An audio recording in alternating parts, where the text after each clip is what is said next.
Jadi bertanya tentang keabsahan ijazah atau hal-hal yang berkaitan dengan pendidikan seseorang di sebuah kampus atau lembaga pendidikan tinggi itu tidak membutuhkan legalisasi berupa izin dari institusi apapun, karena dia adalah bagian dari hak konstitusional yang dijamin oleh konstitusi, khususnya hak berserikat, berkumpul, dan menyampaikan pendapat sebagaimana dijamin di pasal 28 Undang-Undang Dasar 1945. Yang kedua, kami menyampaikan kritik dengan adanya statement dari UGM karena yang disampaikan oleh Prof. Ova Amelia tidak lebih hanyalah sekedar repetisi narasi yang sebenarnya sudah berulang kali disampaikan, baik ketika pertama kali Bambang Trimulyono melakukan gugatan perbuatan melawan hukum ke Pengadilan Negeri Jakarta Pusat, yang ketika itu sebenarnya gugatan tidak dilayangkan kepada UGM, namun tanpa dasar apapun tiba-tiba UGM memberikan klarifikasi terkait keabsahan ijazah Saudara Joko Widodo. Padahal pada gugatan perbuatan melawan hukum yang dilayangkan oleh Bambang Trimulyono di tahun 2022 yang lalu dan akhirnya dicabut karena Bambang Trimulyono ditangkap oleh Barreskrim Mabes Polri, itu tidak menarik pihak UGM sebagai tergugat. Saat itu saya ingat betul karena saya juga salah satu tim kuasa hukumnya, gugatan hanya dilayangkan berkaitan dengan keabsahan ijazah Saudara Joko Widodo SD, SMP, SMA. Karena dasarnya adalah keabsahan Saudara Joko Widodo dalam mengikuti proses Pilpres, karena di dalam ketentuan pasal 169 Undang-Undang Nomor 7 Tahun 2017 diatur bahwa syarat untuk menjadi calon presiden atau wakil presiden itu minimal SMA sederajat. Nah, karena pertimbangan itulah saat itu Bambang Trimulyono tidak menarik pihak UGM sebagai tergugat, dan tapi saat itu UGM sudah memberikan klarifikasi yang klarifikasi itu kurang lebih sama dengan apa yang disampaikan oleh Prof. Ova Amelia beberapa hari yang lalu atau 2 hari yang lalu.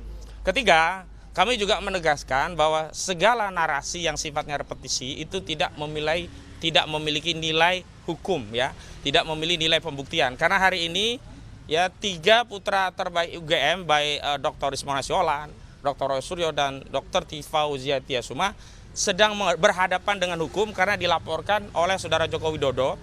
Dan tentu saja statement dari UGM ini justru mengganggu proses penyidikan, seolah-olah ada narasi yang ingin dibangun bahwa ijazah itu tidak bermasalah dan layaklah orang yang dilaporkan oleh Joko Widodo itu untuk dilanjutkan pada proses hukum selanjutnya. Nah, ini yang kami komplain Saya tegas mengecam keras sikap UGM ini yang tidak memberikan klarifikasi sesuai dengan peruntukannya. Semestinya klarifikasi itu resmi disampaikan dalam bentuk berita acara pemeriksaan yang materi BAP itu boleh saja dikabarkan kepada publik sebagai bagian dari keterlibatan UGM untuk memverifikasi data-data yang ada di internal UGM. Yang keempat, sekali lagi sebenarnya yang dibutuhkan bukan hanya kami, oleh seluruh rakyat Indonesia itu adalah bukti-bukti yang dimiliki UGM untuk ditunjukkan kepada publik. Kenapa? Karena yang dipersoalkan hari ini adalah tiadanya pembuktian. Jadi UGM hanya merepetisi klaim atas keabsahan Saudara Joko Widodo pernah mengenyam pendidikan di UGM dan sampai lulus mendapatkan ijazah sesuai dengan ketentuan yang ada di UGM, itu semuanya tanpa disertai dengan bukti yang ditunjukkan kepada publik. Ini pula yang sebenarnya juga dilakukan oleh pelapor, yakni Saudara Joko Widodo, yang berulang kali mengklaim bahwa ijazahnya itu absah atau ijazahnya asli, tapi tanpa sekalipun menunjukkan bukti itu kepada publik. Sayangnya, pihak-pihak yang sebenarnya tidak berkepentingan dan tidak ingin bukti itu ditunjukkan oleh Saudara Joko Widodo justru ditunjukkan misalnya kepada wartawan. Padahal yang berkepentingan untuk mengetahui ijazah itu bukan wartawan tapi masyarakat, dan khususnya klien kami butuh itu untuk mengkonfirmasi hasil penelitiannya agar bisa diperbandingkan kalau memang diklaim bahwa penelitian dari klien kami ini tidak berdasarkan dari sumber yang sama. Padahal kalaupun akhirnya ijazah yang dipegang oleh Saudara Joko Widodo itu adalah tidak jauh beda atau sama dengan objek yang selama ini beredar, yakni berupa ijazah dengan kacamata tertentu dengan cap yang ada di belakang foto, artinya bagi klien kami, peneliti-peneliti yang saat ini dipersoalkan oleh Polda Metro Jaya oleh laporan Joko Widodo, tak relevan lagi meneliti karena itu objeknya sama, sehingga kesimpulannya pun sama.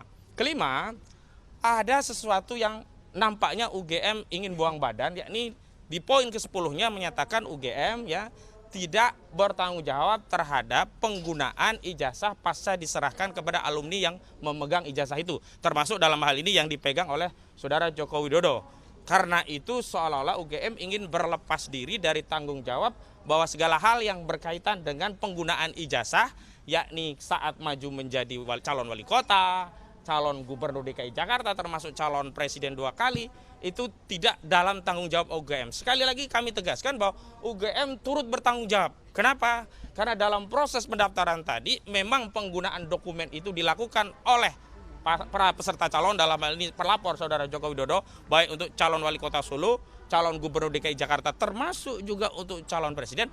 Hanya saja sekali lagi otoritas penyelenggara pemilihan umum baik KPU atau KPUD itu selalu melakukan verifikasi dan memverifikasinya kepada lembaga penerbit ijazah atau dokumen tadi, sehingga UGM juga terlibat dalam memberikan verifikasi dari keabsahan, sehingga tidak bisa UGM mau lari dari tanggung jawab terhadap masalah ini dengan menyatakan bahwa penggunaan ijazah yang sudah dipegang alumni murni tanggung jawab alumni.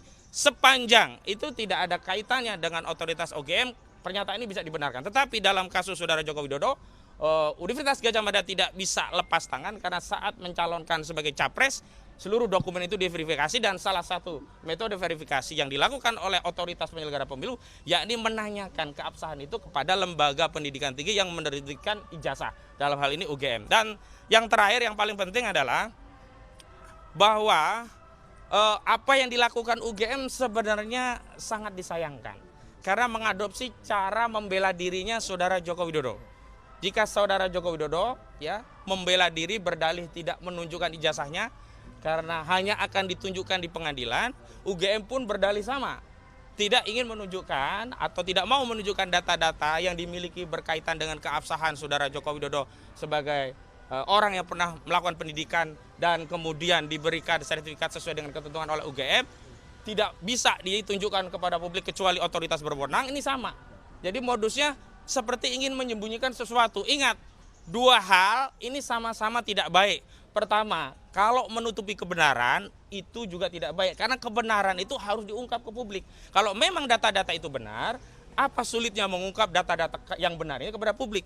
Yang kedua, kalau itu bagian dari upaya untuk menyembunyikan aib, menyembunyikan bangkai, mohon maaf, serapih-rapih apapun aib disimpan, bangkai disimpan, toh publik akan mampu menginderanya, toh bangkainya nanti akan tercium juga. Karena itu menurut saya, kalau memang UGM punya sikap kenegarawanan, jangan mengikuti Jokowi yang hanya akan menunjukkan ijazahnya ke pengadilan. Segera tunjukkan hari ini, dan Jokowi pun bisa mengambil langkah yang sama. Kenapa? Perseteruan anak bangsa gara-gara selembar dokumen ijazah ini makin meluas. Jika tidak segera diambil langkah untuk melerai, maka apa? Kasus ini panjang, masih ada putusan banding kasasi, dan kalau kita lihat penyidikan di Polda itu baru sekitar 10%-an lah dari keseluruhan proses yang panjang. Dan yang paling penting adalah, sekali lagi, persoalan ini bukan lagi persoalan yang menjadi concern atau perhatian klien kami yang hari ini diperiksa misalnya.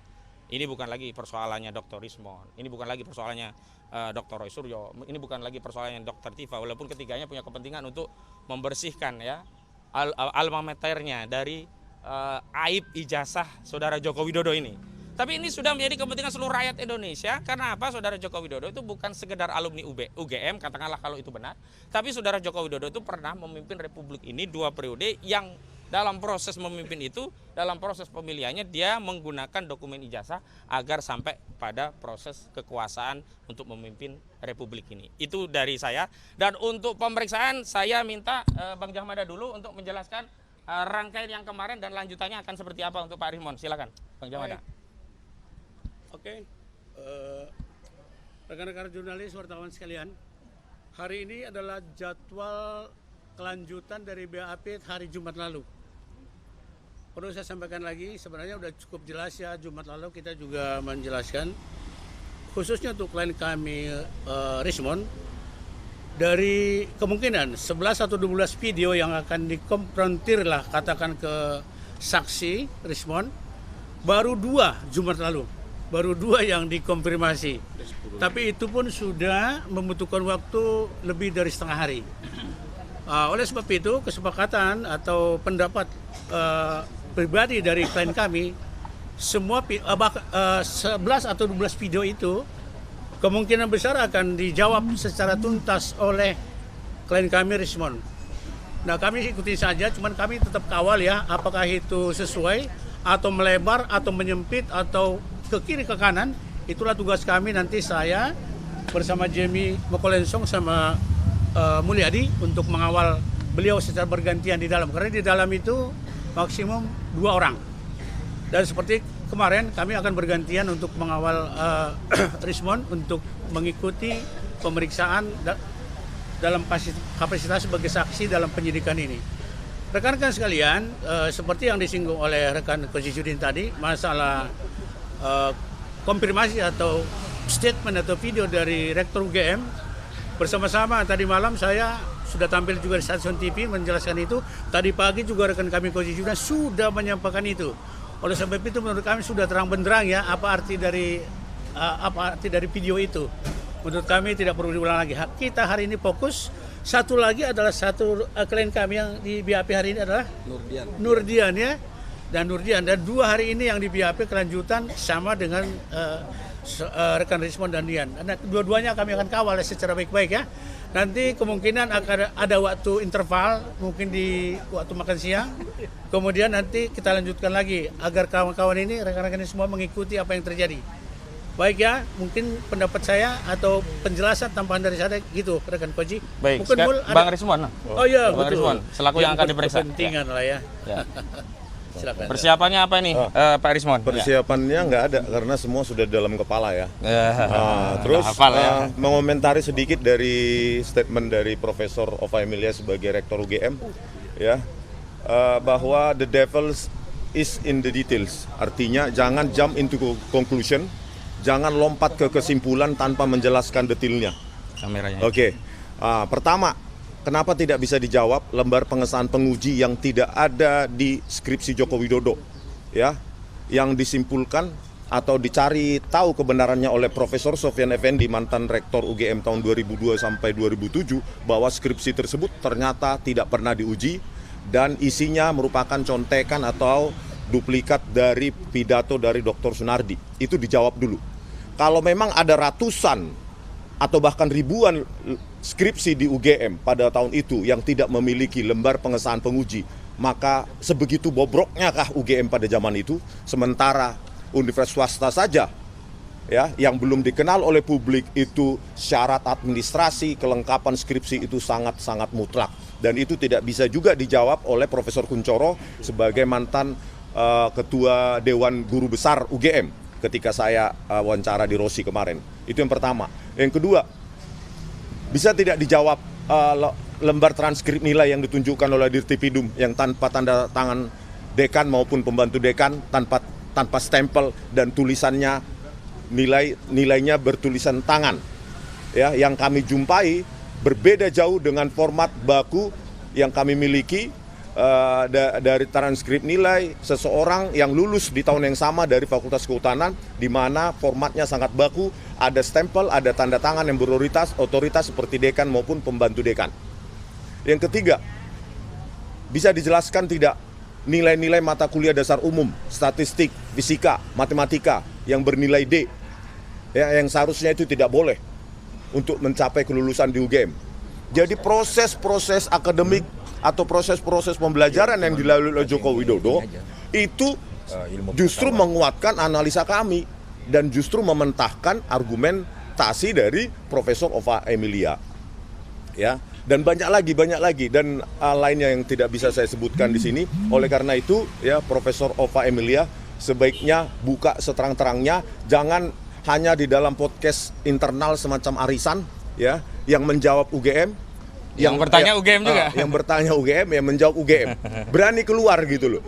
Rakyat bersuara misalnya ya. Stasiun TV, saya kira semua stasiun TV itu sudah mengundang Rektor UGM atau Wakil Rektor UGM. Tetapi tidak ada yang berani. Kenapa pengecut kalau benar? Gitu loh. Anda bertanggung jawab terhadap sejarah Republik Indonesia ini. Ya, terkait dengan ijazah yang dipakai oleh Joko Widodo sebagai calon presiden 2014 dan 2019. Oke, untuk pemeriksaan hari ini 2 video sudah saya jelaskan secara detail pada hari Jumat, membutuhkan 49 pertanyaan. Sisa sekitar 9 video lagi, ya saya akan menjelaskan secara teknis pelan-pelan karena ini untuk membuktikan bahwa nilai yang mempersatukan kami adalah nilai-nilai saintifik. Ya, bukan yang lain, bukan propaganda politik, bukan agenda-agenda lainnya. Oke, begitu ya. Baik. Terima kasih. Bang Mul, selaku kuasa hukum dari Nodian. Oke, Mul. Ya. Silakan. Ya. Mungkin ya. Kombes Mul. Ya. Yan, gantian Yan. Ya. Selamat pagi pada rekan-rekan semua, bahwa di sini kami menjelaskan dengan pelan-pelan bahwa kita jangan lupa Undang-Undang 1945 yang menyatakan bahwa kita mencerdaskan bangsa. Ada 3 ahli di sini yang ingin mencerdaskan bangsa kita ini untuk mengerti dan bagaimana pengetahuan itu. Dalam pengetahuan ini dapat digali dan disusun secara sistematis dan dengan metode ilmiah yang rasional dan objektif. Apa rasional? Rasional itu masuk dalam akal dan pikiran kita. Objektif apa? Data yang benar. Maka dapat diuji dan dibuktikan analisis data untuk membuktikan bagaimana pemahaman dan bagaimana itu dengan kecerdasan para ahli-ahli kita. Maka dalam konteksitasnya adalah bahwa semua yang dilontarkan dengan metodenya adalah metode ilmiah. Mari kita ikut mencerdaskan kehidupan bangsa ini untuk kepentingan pendidikan masa depan anak-anak kita di kemudian hari. Itu aja dari saya statement untuk sementara ini. Ya, untuk Nodian selaku yang akan diperiksa silakan. Oke. Ya. Ini jurnalis ya yang dari jurnalis. Terima kasih teman-teman media yang sudah mendampingi atau ikut meliput kegiatan hari ini. Hari ini saya datang sebagai yang terlapor di kasus polemik ini. Hari ini statusnya hari ini status saksi dan ini hari kedua, bukan hari kedua itu bukan 2 kali saya dipanggil, bukan, ini lanjutan kemarin itu sudah menyelesaikan 50 pertanyaan. Hari ini saya belum tahu. Terus hari ini saya juga membawa berkas surat dari pemret saya atau dari media tempat saya bernaung yang ditujukan ke Dewan Pers. Di awal kemarin itu saya menginginkan ada lampiran surat yang ditujukan ke Dewan Pers itu disesikan ke Polda, dan baru hari ini saya juga membawa lampiran meminta langsung dan menyampaikannya langsung. Kurang lebih seperti itu aja. Baik, ada penegasan satu lagi dari Bang Jamada, silakan Bang. Terkait statementnya Prof. Ova. Ya, Oke, rekan-rekan sekalian, ini penting sekali karena Anda jurnalis semua kan, wartawan, pokoknya media lah. Kita perlu tahu video atau pernyataan dari Rektor UGM itu kan viral. Ini penting loh bagi kami nih, ukuran nih. Artinya indikator bagi masyarakat, apa respon masyarakat atas video itu. Anda sendiri yang lebih paham dari saya, coba perhatikan respon netizen secara real time, secara bertahap lah begitu, itu sangat mengerikan. Intinya bahwa mayoritas netizen mengatakan di situ bahwa video atau pernyataan itu tidak layak disampaikan dan isinya sangat bertolak belakang dengan hati masyarakat yang ada. Oleh sebab itu saya sampaikan tadi malam Stasiun TV, justru ukuran dari netizen ini menjadi ukuran juga bagi keadilan di bangsa ini. Seperti ada adagium salus populis suprema lex extra. Keadilan bagi masyarakat keseluruhan di sini adalah tolak keadilan bagi bangsa dan negara. Itu saja rekan-rekanku jurnalis semua yang akrab dengan kita setiap saat. Terima kasih ya, tolong diperhatikan untuk poin itu. Anda ikut memantau itu loh. Kita semua sama memantau ya. Oke, terima kasih. makasih Kita ya. lanjut ke dalam nih. Kawan-kawan nih, soalnya apa? Makasih Bang. Ini punya siapa aja kah? Yang ada bulu tuh. Oh ada.